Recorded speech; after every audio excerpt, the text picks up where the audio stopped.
Hello, Forrest. Hope you're doing well. Last time we talked about, among other things, about how the solution strategy used by us for deciding how to get from where warm waters halt to the home of Brown and the distance thereof has some reflection upon you as a puzzle designer. In particular, if the distances were too large and the road between the two too complex, it would call into question your choices in putting the puzzle together. You would, in that situation, you would legitimately be able to say, well, if he knew that he wanted us to get from this location where warm waters halt to that location, home of Brown, via a canyon, then that distance shouldn't be too far or too complicated or so complex that we would not be able to easily determine which direction to go or which canyon to go down. If the distance were 50 miles, then there would be any number of canyons that could be possibilities, and then we would be bogged down with so many choices that we wouldn't be able to find our way. And I concluded that in your poem, you seem to be placing interpretive barriers to interpretation in front of us and not barriers to navigation. So it was an example of how assumptions about your integrity as a puzzle designer could be used to help us decide what's reasonable and what's not in our solutions. Today, I'd like to talk a little bit more about that in a more general sense. So, generally speaking, a puzzle designer such as yourself has a solution already in mind, a certain solution spot or a certain location, and you have many freedoms as to how to put barriers in front of us for our interpretation, to create puzzles, to give guidance, the things that both bring us towards the solution and the things that make it non-trivial or difficult to actually find it. You have all that freedom of design in front of you. And how you use this is a great freedom. It goes beyond just what type of puzzle to put, but it is an artistic freedom as well. It's something that you could use or choose not to use in order to craft more than just a puzzle. Well, if we look at some well-known examples of other puzzles like this one, Masquerade or Fandango, and you look at what they've chosen to do. Masquerade is an old treasure hunt, classical one.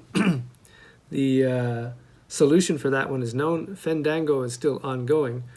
But when you open up both books, it's very clear that there are puzzles there, and the starting points are indicated, without too much subterfuge. In Masquerade, for example, around the border, you have some letters indicated with colors and others with certain special serifs on the letters, which indicate that something's to be done with them, in this case, it was there to be rearranged into anagrams.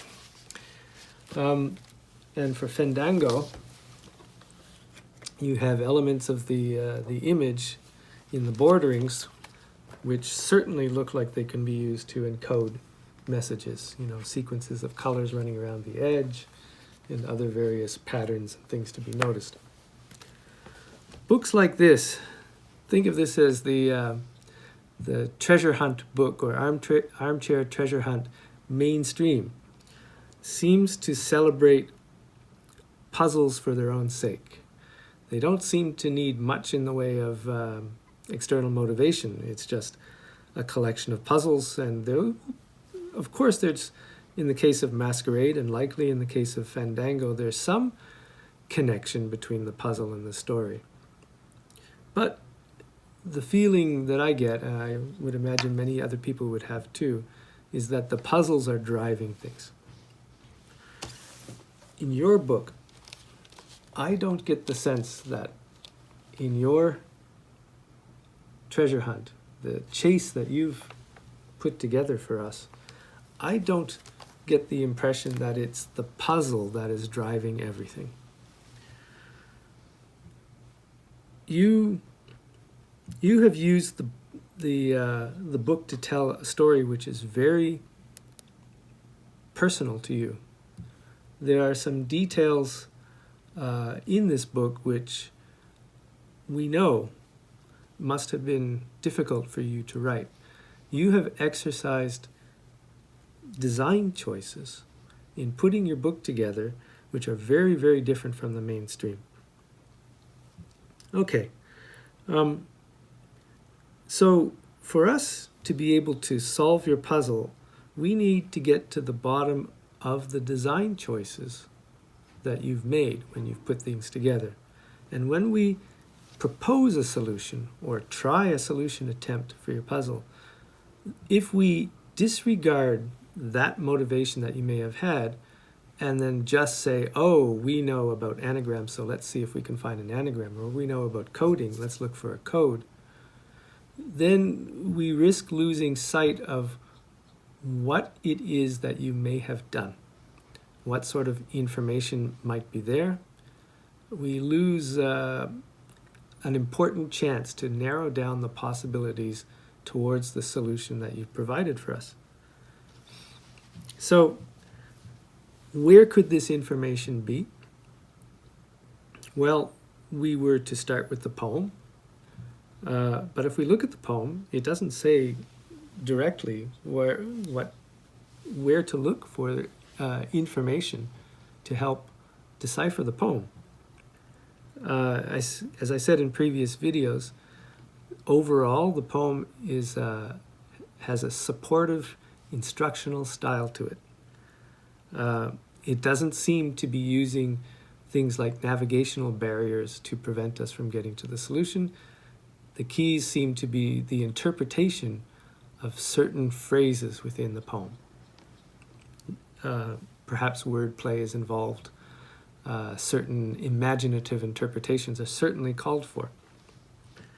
But as far as something more firm or more precise goes, the sorts of things that could be given to us for instance, by a coded message, where when you find something in code or find anagrams which are tightly defined, when you solve these things, you can get some assurance that you're on the right track. But here all we have is essentially just your poem. Or at least within the poem, all we have is this in supportive instructional style.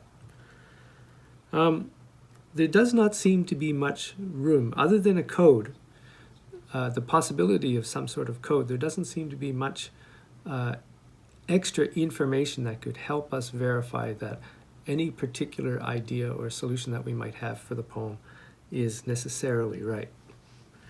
If we want more guidance there, well, we have the book.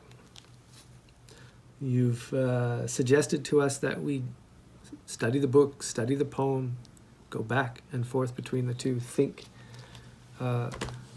You wouldn't have said this to us if there hadn't been an important role for the book. I don't think this contradicts your statements before, saying that the poem is enough to lead you to the treasure. Things can be enough in a minimal sense, but in terms of our practical prospects for solving it, clearly as a community, it's taking us time. It's been 9 years. We need help. We need information. and we need ways of narrowing things down. So, feasible or not, from the poem itself, we would be wise to make use of whatever information you may have given us. And this brings us back again to the issue of your design choices.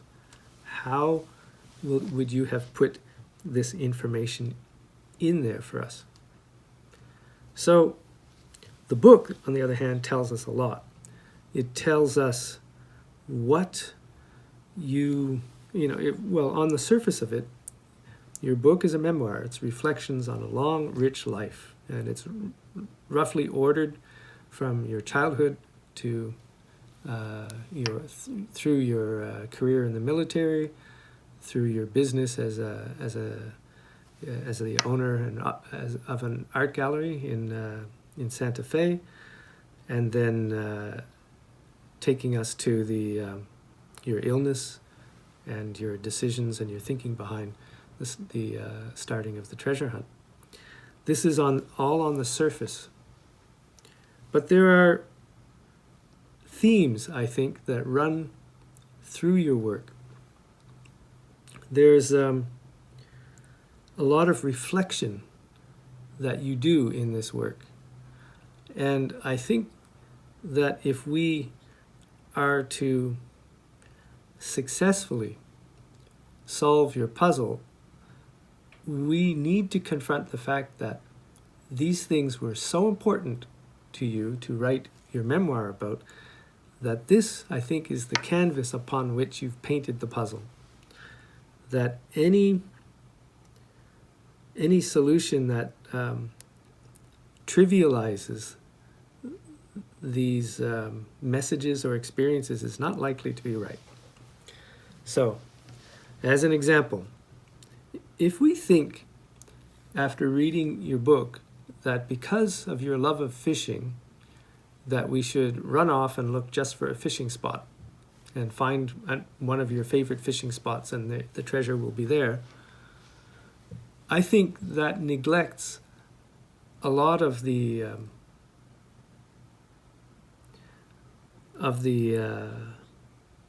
introspection, the philosophy, the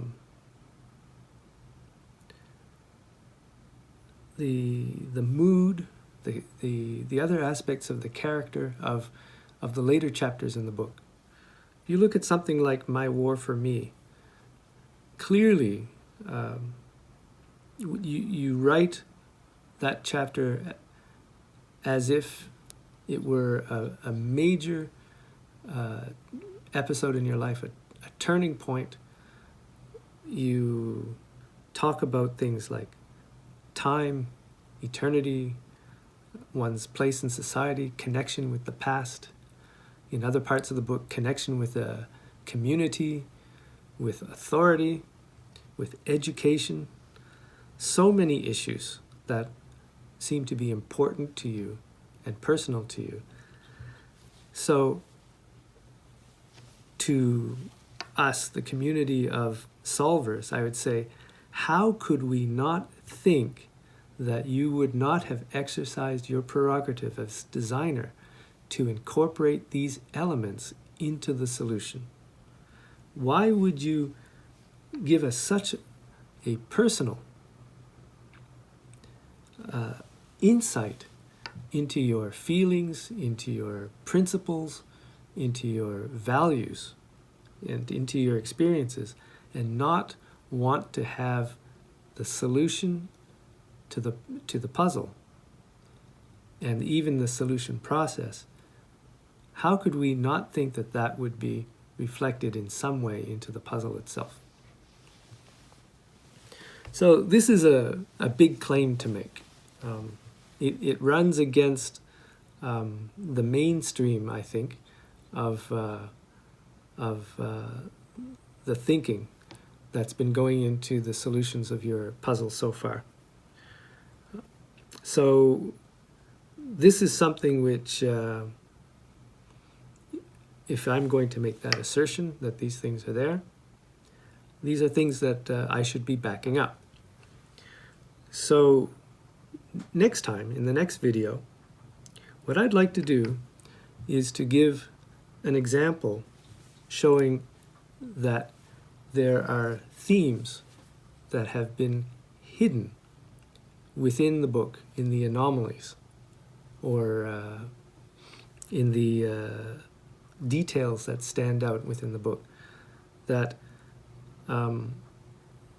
when taken together, they point in a direction which to me indicates that the main solution to your puzzle lies in the big themes and not the superficial styles of codes and ciphers and puzzles. There's something larger than that going on, and that you have set for us the task of finding that. When you say that we are to find you, that we are to try to understand you in order to solve the poem, I'm greatly paraphrasing here. I think this is what you may mean by that, that we need to come to an understanding of what was so important for you that you would have designed this chase around it. So that's it for this time. Next time, as I said, we'll start looking at some examples. Take care.